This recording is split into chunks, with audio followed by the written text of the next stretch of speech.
আসসালামু আলাইকুম। Technique easy এডুকেশনের পক্ষ থেকে আপনাদের সবাইকে স্বাগতম জানাচ্ছি। প্রিয় শিক্ষার্থীরা, যশোর বোর্ড 2017 সালে আসা এই সৃজনশীল প্রশ্নটা আমরা এই মুহূর্তে সমাধান করব। সৃজনশীল প্রশ্নটার উদ্দীপকে কিছু তথ্য দেওয়া রয়েছে। এখানে বলা হলো 2 অঙ্ক বিশিষ্ট একটি সংখ্যার অঙ্কদ্বয়ের সমষ্টি 11।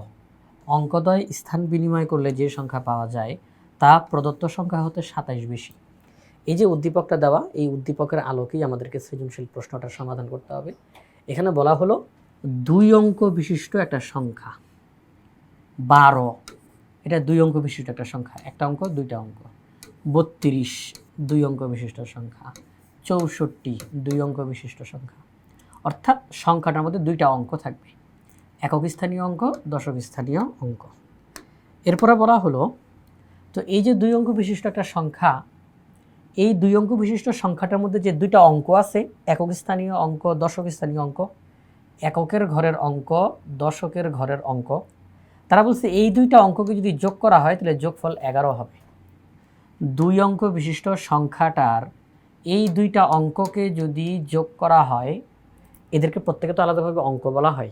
আপনি যখন 172 লিখবেন, এটা একক স্থানীয় অঙ্ক, দশক স্থানীয় অঙ্ক, শতক স্থানীয় অঙ্ক, তাহলে এদের প্রত্যেককে আলাদা আলাদাভাবে অঙ্ক বলতেছি না, অঙ্ক বলতেছি। 3 অঙ্ক। তো আমাদেরকে তারা বলছে 2 অঙ্ক বিশিষ্ট একটা সংখ্যা, তাহলে একক স্থানীয় অঙ্ক, দশক স্থানীয় অঙ্ক, এই দুইটা অঙ্ককে যদি আমরা যোগ করি তাহলে যোগফল হয় 11। এবার বলল যে এই যে 2 অঙ্ক বিশিষ্ট সংখ্যাটা, যার কথা আমাদের কাছে তারা লুকায় রাখছে, তারা তো স্পষ্ট করে আমাদেরকে বলে দেয় নাই সংখ্যাটা এত, এটা তো বলে নাই, লুকায় রাখছে। তো এই যে 2 অঙ্ক বিশিষ্ট সংখ্যাটা, এটার একক আর দশক যদি তাদের স্থানটা পরিবর্তন করে, একক আর দশক যদি তাদের স্থানটা পরিবর্তন করে, তাহলে নতুন যেই সংখ্যাটা পাওয়া যায়, এই যে অঙ্কদ্বয় স্থান বিনিময় করা, অঙ্কদ্বয় স্থান বিনিময় করা মানেই এককের অঙ্কটা দশকে যাবে, দশকের অঙ্কটা এককে যাবে। অঙ্কদ্বয় স্থান বিনিময় করলে নতুন যেই সংখ্যাটা আমরা পাবো সেটি আগের সংখ্যাটার চাইতে 27 বেশি। অঙ্কদ্বয় স্থান বিনিময় করলে নতুন যেই সংখ্যা পাওয়া যাবে সেটি আগের সংখ্যার চাইতে 27 বেশি। কথাটা আসলে তারা কী বুঝাইতে চাইতেছে মনে করেন, আপনাদেরকে দেখে সবাই একটু খেয়াল করি। আমি লিখলাম 49।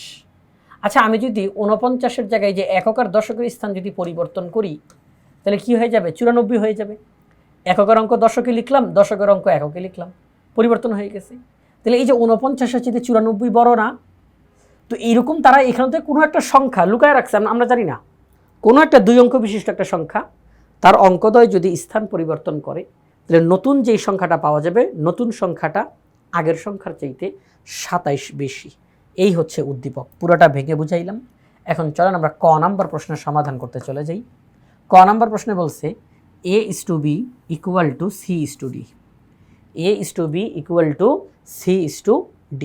দেখাও যে a² + b² / a² - b² = c² + d² / c² - d²। এই জিনিসটা দেখাইতে বলছে আমাদেরকে যে a/b = c/d হলে বাম পক্ষ সমান ডান পক্ষ দেখাবো। আমরা এখন যে কাজটা করব, আমাদেরকে তারা যেই তথ্যটা দিছে a/b = c/d, এই অনুপাত সমান এই অনুপাত, আমরা করবো কি, এবার নিজের একটু ধরে নিব, অন্য একটা অক্ষর দিব, অন্য একটা অক্ষর আমরা অঙ্কের মধ্যে নিয়ে আসলাম, নিজেরা ধরে নিয়ে আসলাম, যে মনে করি এটা সমান এটা সমান এইটা। এতে করে কি হবে, কেন ধরলাম, ব্যাখ্যা দিচ্ছি এখনই। a/b কে আমরা লিখতে পারি a/b। আপনারা জানেন যে অনুপাতের চিহ্নের পরিবর্তে ভাগ চিহ্ন দেওয়া যায়, তাহলে এখানে লিখতে পারি c/d, আর এখানে শুধু কে আছে। তাহলে এইটা সমান এইটা সমান এইটা, তাহলে আমরা বলতে পারি a/b = k, c/d = k। অর্থাৎ a/b হচ্ছে k এর সমান, c/d হচ্ছে k এর সমান। আমরা আলাদা আলাদাভাবে বলতে পারি। তো a/b = k, এই কথাটা বলে আমরা a এর মান বের করে ফেলবো। c/d = k, এই কথাটা বলে আমরা c এর মান বের করে ফেলবো। এরপরে হবে কি, এই মানগুলোকে এই বাম পক্ষ ডান পক্ষতে বসাই দিলেই অঙ্ক শেষ। ছোট্ট একটা অঙ্ক, সহজ একটা অঙ্ক। চলুন আমরা এখন অঙ্কের সমাধানে আপনাদেরকে নিয়ে যাই। তাহলে আমরা এখান থেকে লিখব, মনে করি a is to b equal to c is to d equal to k। তো a is to b এর পরিবর্তে লেখা যায় a by b, c is to d এর পরিবর্তে লেখা যায় c by d equal to k। তো a by b equal to যদি আমরা k লিখি, সবাই একটু খেয়াল করি, a by b equal to k যদি লিখি, আমরা যদি আর গুণ করি, আর গুণ a equal to b k লেখা যায়, আচ্ছা। আমরা যদি c by d equal to k লিখি, c by d equal to k, তাহলে c equal to dk লেখা যায়। আচ্ছা, তাহলে আমরা এই মানগুলো মনে রাখবো, a এর মান হচ্ছে bk, c এর মান হচ্ছে dk, a এর মান bk, c এর মান dk, মানগুলো বসাই দিলে অঙ্কটা শেষ। আমরা লিখলাম বাম পক্ষ a square plus B square divided by a square minus B square. তো a এর জায়গায় a এর মান bk whole square plus B square, a এর জায়গায় a এর মান, জাস্ট মানগুলো বসাই দিলাম। তো ব্র্যাকেটের উপরে যেহেতু স্কোয়ার, ব্র্যাকেটের উপরে স্কোয়ার থাকে মানে স্কোয়ারটা ব্র্যাকেটের ভিতরে সবার উপরে আছে, তাহলে স্কোয়ারটা বি এর উপরেও আছে, স্কোয়ারটা কে এর উপরেও আছে, তাহলে বি স্কোয়ার কে স্কোয়ার প্লাস বি স্কোয়ার কে স্কোয়ার মাইনাস বি স্কোয়ার। আমরা এখান থেকে বি স্কোয়ার কমন নিতে পারি, আমরা এখান থেকে বি স্কোয়ার কমন নিতে পারি। যদি আমরা বি স্কোয়ার কমন নিই তাহলে থাকবে কে স্কোয়ার প্লাস 1। যদি আমরা বি স্কোয়ার কমন নিই তাহলে বি স্কোয়ার কমন নিলে বি স্কোয়ার দিয়ে ভাগ দিলে কে স্কোয়ার প্লাস 1 থাকবে। আমরা এখান থেকেও বি স্কোয়ার কমন নিতে পারি, কে স্কোয়ার মাইনাস 1 থাকবে। বি স্কোয়ার কাটা, কি থাকলো বাম পক্ষের result K square plus 1 divided by K square minus 1। এবার চলেন ডান পক্ষের রেজাল্ট বের করি। ডান পক্ষতে ছিল C square plus D square divided by C square minus D square. C এর মানটা বসাই দিই আগের মতোই, এবার স্কোয়ার বসাই। দেখেন আমরা ডি স্কোয়ার কমন নিতে পারি। প্রিয় শিক্ষার্থীরা, কি কমন নিতে পারি? আমরা ডি স্কোয়ার কমন নিতে পারি। তো ডি স্কোয়ার কমন নিলে কে স্কোয়ার প্লাস 1 থাকে, কে স্কোয়ার মাইনাস 1 থাকে। ডি স্কোয়ার কাটা, তাহলে থাকে K square plus 1 divided by K square minus 1। আমরা কি দেখতে পেলাম? আমরা দেখতে পেলাম বাম পক্ষের যেই রেজাল্ট বের হয়েছে ডান পক্ষেরও একই রেজাল্ট বের হয়েছে, তার মানে তারা পরস্পর সমান। প্রশ্নতে এটাই বলা হয়েছিল, দেখাও যে এটা সমান এটা। তো আমরা বাম পক্ষের রেজাল্ট যা পাইছি ডান পক্ষের রেজাল্ট তাই পাইছি, তাহলে তারা পরস্পর সমান দেখানো হলো। তাহলে আমাদের ক নাম্বার প্রশ্নটার সমাধান করা শেষ। আমরা এখন খ নাম্বার প্রশ্নে চলে যাই। খ নাম্বার প্রশ্নে বলছে উদ্দীপকের সংখ্যাটি নির্ণয় করো। এই যে 2 অঙ্ক বিশিষ্ট একটা সংখ্যার কথা বলা হয়েছে, সেই সংখ্যাটি নির্ণয় করতে বলা হয়েছে। তো উদ্দীপক তো ডিটেলসে অলরেডি আলোচনা করা হয়ে গেছে, আশা করি আপনারা সবাই বুঝতে পারছেন। আমরা 2 অঙ্ক বিশিষ্ট এই সংখ্যাটার এককের অঙ্কটা না হয় আমরা ধরে নিলাম যে একক স্থানীয় অঙ্ক x। তাহলে দশক স্থানীয় অঙ্কটা কি হবে? একক স্থানীয় অঙ্কটা x, দশক স্থানীয় অঙ্কটা কি হবে?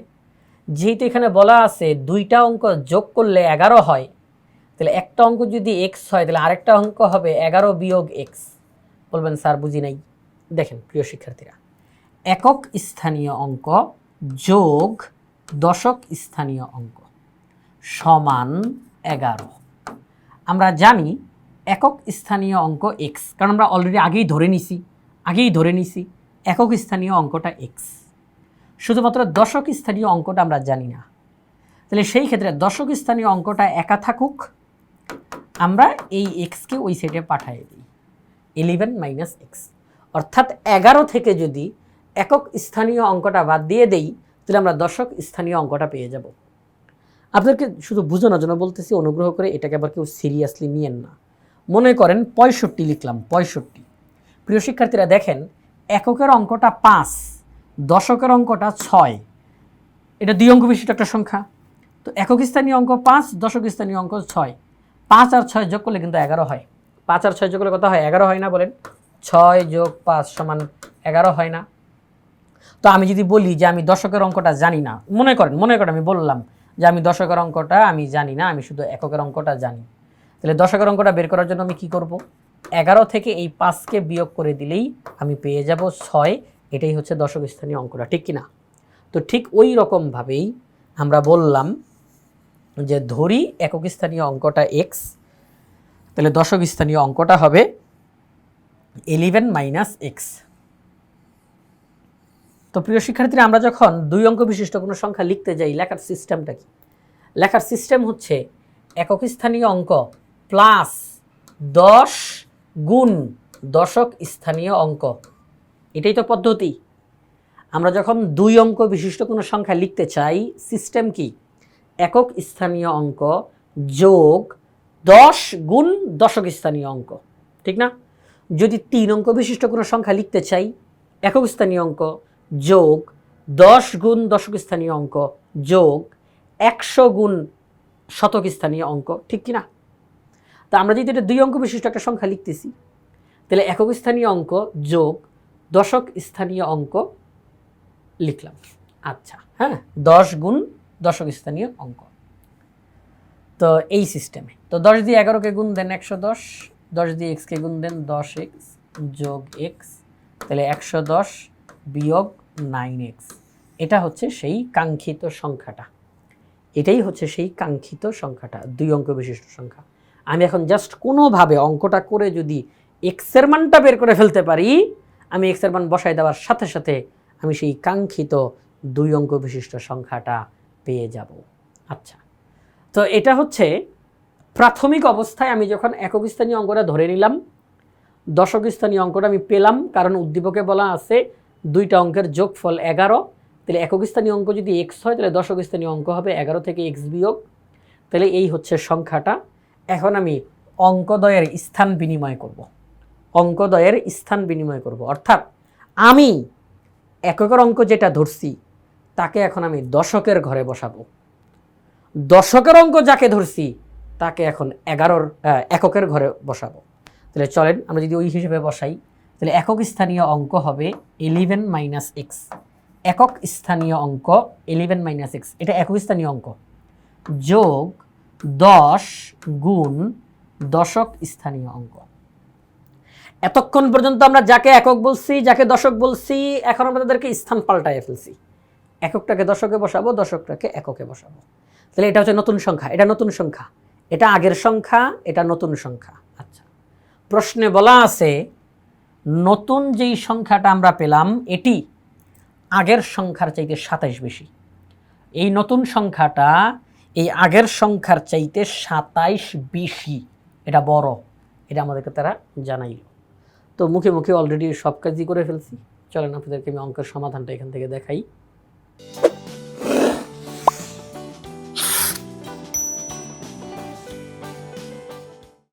আচ্ছা, এই যে আপনারা সবাই সমাধানটা দেখতে পাচ্ছেন।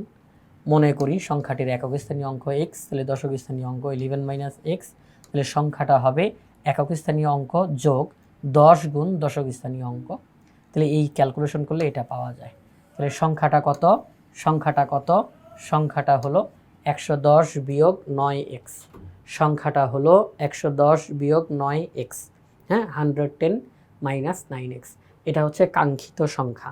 এখন আমরা যদি অঙ্কদ্বয়ের স্থান বিনিময় করি, বিনিময় করা মানে তাদের জায়গাটা পাল্টানো, যদি অঙ্কদ্বয়ের স্থান বিনিময় করি, হ্যাঁ, যদি অঙ্কদ্বয়ের স্থান বিনিময় করি, তাহলে নতুন করে সংখ্যাটা কত হবে? একক স্থানীয় অঙ্ক যোগ 10 গুণ দশক স্থানীয় অঙ্ক। এখন যদি ক্যালকুলেশন করি, তাহলে নতুন সংখ্যা এটা 9x প্লাস 11, 9x প্লাস 11। তাহলে আগের সংখ্যা 110 মাইনাস 9x, নতুন সংখ্যা 9x প্লাস 11। প্রশ্নে বলা আছে নতুন সংখ্যাটা আগের সংখ্যার চাইতে 27 বেশি। তাহলে আপনারা আমাকে বলেন এই দুইটা সংখ্যা কি সমান হবে? সমান হবে বলেই তো দেওয়া আছে নতুন সংখ্যাটা আগের সংখ্যার চাইতে 27 বেশি, তার মানে এই দুইটা সংখ্যা সমান না। কিন্তু আমি যদি সমান করতে চাই, যেহেতু এখানে বলা আছে নতুন সংখ্যাটা আগের সংখ্যার চাইতে 27 বেশি, তার মানে আগের সংখ্যাটা 27 কম, এই সংখ্যাটা 27 কম বিধায়ী তো এটা 27 বেশি। আমার কাছে 17 টাকা আছে, আরেকজনের কাছে 15 টাকা আছে, তার মানে তার কাছে 2 টাকা কম আছে। তার কাছে 2 টাকা কম থাকার কারণেই তো আমার কাছে 2 টাকা বেশি হয়েছে। যদি তার কাছে আরও 2 টাকা থাকতো তাহলে তো দুইজন আমরা সমান সমান থাকতাম। তার কাছে 2 টাকা কম থাকার কারণেই আমার কাছে 2 টাকা বেশি। এখন আমি যদি তাকে 2 টাকা বাড়ায় দিই, তাহলে কি দুইজন সমান সমান হয়ে যাব না? বলেন, দুইজন সমান সমান হয়ে যাব। যেহেতু এই সংখ্যাটা এটার চাইতে 27 বেশি, তাহলে এটা কম, তাহলে এটার সাথে যদি আমি এখন 27 যোগ করি, তাহলে কি এই দুইটা সংখ্যা সমান সমান হবে কিনা বলেন? দুইটা সংখ্যা পরস্পর সমান সমান হবে। 110 বিয়োগ 9x যোগ 27 সমান হবে 9x প্লাস 11। এখন পরস্পর সমান হবে। আমি যদি এই 27টা না দিতাম তাহলে কিন্তু সমান হইতো না। এই যে যদি এইভাবে করে লিখতাম, ও যেভাবে করে আছে, তাহলে এটা বড় হইতো, এটা ছোট, এটা বড়, এটা ছোট। কিন্তু আমি যখনই এটার সাথে আমি 27 যোগ করে দিলাম, এটার সাথে 27 যোগ করে দিলাম, তখনই কিন্তু দুই পক্ষ পরস্পর সমান হয়ে যাবে। আমি অঙ্কটা করার মাধ্যমে এক্সের মানটা পেয়ে যাব। আমার উদ্দেশ্য তো এক্সের মানটা বের করা। আমি এক্সের মানটা পেয়ে গেলেই তো আমার অঙ্কটার সমাধানটা হয়ে যায়। আচ্ছা, তো আমি দুই পক্ষকে সমান করলাম। এই যে এইটা সমান, এটার সাথে 27 যোগ। এবার ক্যালকুলেশন করেন। এখানের মধ্যে আর বোঝানোর কিচ্ছু নেই, হ্যাঁ, বোঝানোর কিচ্ছু নেই। এখন জাস্ট নর্মাল ক্যালকুলেশন করেন, নর্মাল ক্যালকুলেশন করেন, তাহলে আমরা পাবো এক্সের মান 7। এক্সের মান কত? 7। এই যে এক্সের মান যে 7 বের হয়ে গেল, আপনাদের কি মনে আছে অঙ্কের শুরু থেকে একক স্থানীয় অঙ্ক ধরি এত, দশক স্থানীয় অঙ্ক ধরি এত, অতএব সংখ্যাটি এত। ওই যে সংখ্যাটার কথা মনে আছে? সংখ্যাটা কত আসছিল? সংখ্যাটা আসছিল 110 বিয়োগ 9x, মনে আছে? দুই অঙ্ক বিশিষ্ট সংখ্যাটা কত আসছিল? দুই অঙ্ক বিশিষ্ট সংখ্যাটা কত আসছিল? এই যে দুই অঙ্ক বিশিষ্ট সংখ্যাটি হলো 110 বিয়োগ 9x, তাই না? 110 মাইনাস 9x, ঠিক না? আচ্ছা, সেটা ছিল সংখ্যাটা। তাহলে সংখ্যাটি 110 মাইনাস 9x, তো x এর মান কত আসছে? 7। তাহলে x এর মান 7 বসাই দেন। 7 নং 63, 110 থেকে 63 বিয়োগ করেন 47। 47 হচ্ছে আমাদের সেই কাঙ্ক্ষিত সংখ্যাটি। 47 এটা দুই অঙ্ক বিশিষ্ট সংখ্যা, এক অঙ্ক দুই অঙ্ক। 47-এর এই যে দুইটা অঙ্ক, তাদেরকে যোগ করেন, 7 আর 4 যোগ করেন, কত হয়? 11। 47 তাদের অঙ্কদের স্থান পরিবর্তন করেন, তাহলে হয় 74। হিসাব করে দেখেন 47-এর চাইতে 74 27 বড়। হিসাব করে দেখেন 47-এর চাইতে 74 27 বড়। হ্যাঁ, এই যে দেখেন, আপনাদের দেখাই, এই যে দেখাই, 47 যোগ 27 74 হয়। তাহলে 47 হচ্ছে সেই কাঙ্ক্ষিত দুই অঙ্ক বিশিষ্ট সংখ্যা, যার অঙ্কদ্বয়ের যোগফল 11। অঙ্কদ্বয় স্থান পরিবর্তন করলে নতুন যেই সংখ্যাটি পাওয়া যায় সেটি আগের সংখ্যার চাইতে 27 বেশি। ক্লিয়ার? তো এই হচ্ছে বিষয়। তাহলে আমরা নির্ণয় সংখ্যাটি পেয়ে গেলাম 47। আমাদের খ নাম্বার প্রশ্নটার সমাধান করা শেষ। আমরা এখন গ নাম্বার প্রশ্নের সমাধানে চলে যাই। গ নাম্বার প্রশ্নে কি বলছে? প্রদত্ত সংখ্যাটির, প্রদত্ত সংখ্যা মানে ওই যে উদ্দীপকের যেই সংখ্যার কথা বলা হচ্ছে 47, তাই না? আমরা অলরেডি জেনে গেছি নাকি খ নাম্বার সমাধান করতে গিয়ে? প্রদত্ত সংখ্যা মানে 47। প্রদত্ত সংখ্যাটির অঙ্কদ্বয় যদি মিটারে কোনো আয়তক্ষেত্রের দৈর্ঘ্য ও প্রস্থ নির্দেশ করে, এই কথাটা খেয়াল করি, প্রদত্ত সংখ্যাটির অঙ্কদ্বয়, প্রদত্ত সংখ্যাটির অঙ্কদ্বয় 47, অঙ্ক হচ্ছে 7, অঙ্ক হচ্ছে 4।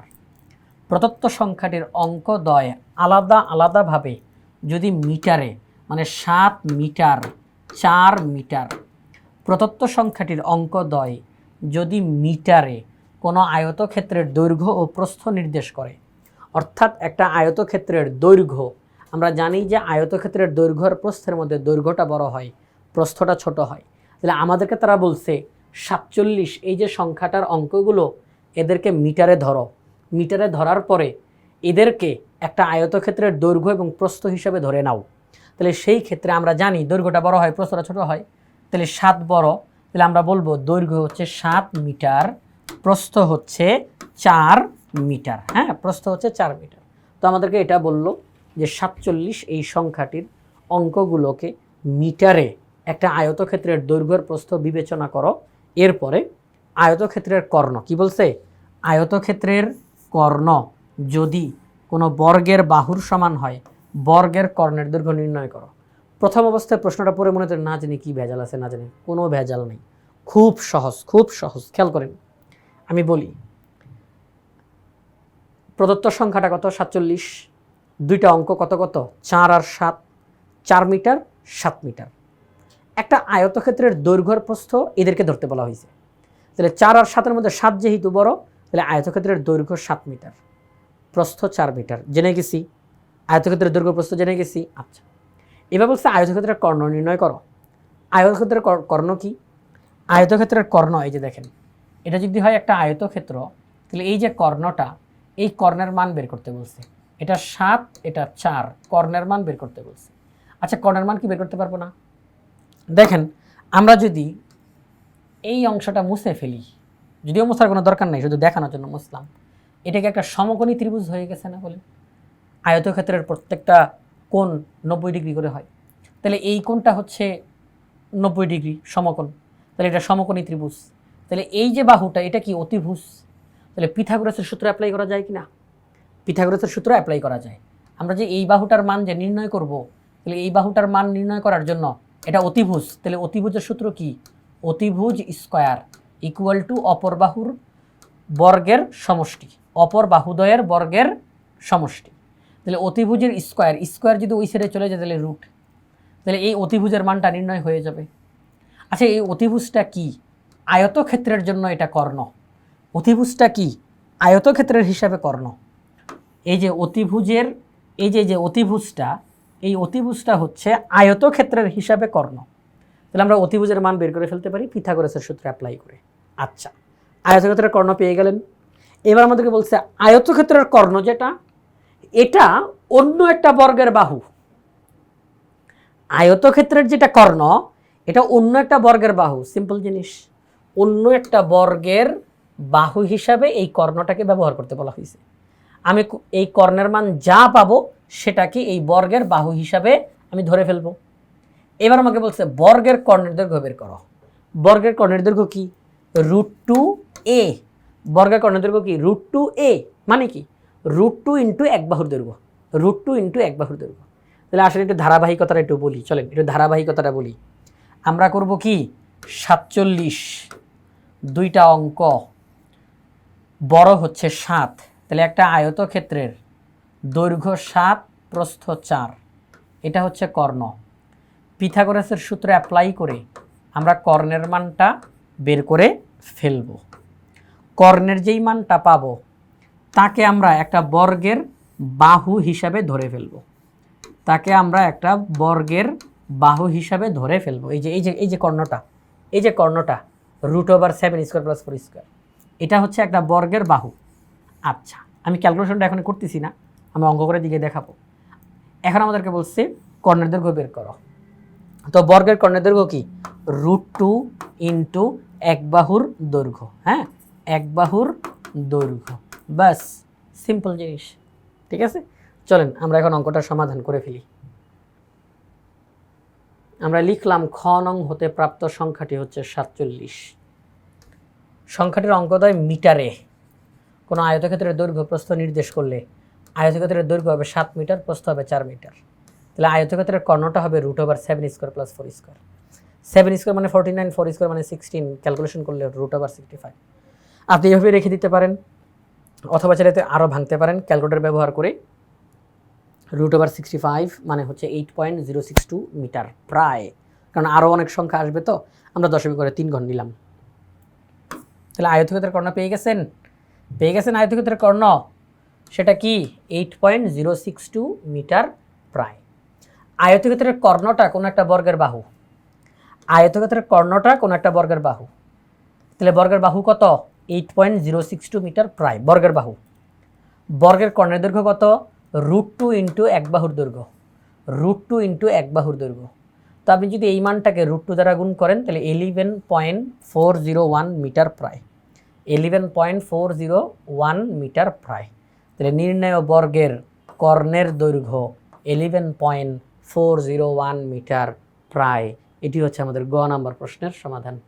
প্রিয় শিক্ষার্থীরা, যশোর বোর্ড 2017 সালে আসা এই সৃজনশীল প্রশ্নটা আমরা ইজি ম্যাথ বই থেকে সমাধান করলাম, বাংলাদেশের সর্বপ্রথম পূর্ণাঙ্গ ডিজিটাল সহায়ক বই। ইজি ম্যাথ বইয়ে প্রত্যেকটা টপিক্সের সমাধান করে দিয়ে সেগুলোর ভিডিও ধারণ করে কিউআর কোড দেওয়া থাকবে। শিক্ষার্থীরা যখন খুশি তখন প্র্যাকটিস করতে গিয়ে পাশে থাকা কিউআর কোড স্ক্যান করার সাথে সাথে ওই নির্দিষ্ট টপিক্সের সমাধানের ভিডিও তারা দেখতে পাবে। এটা শিক্ষার্থীদের জন্য অনেক বেশি উপকারী হবে। তাই আশা করব আপনারা সবাই ইজি ম্যাথ বইটি সংগ্রহ করে ফেলবেন ইনশাআল্লাহ।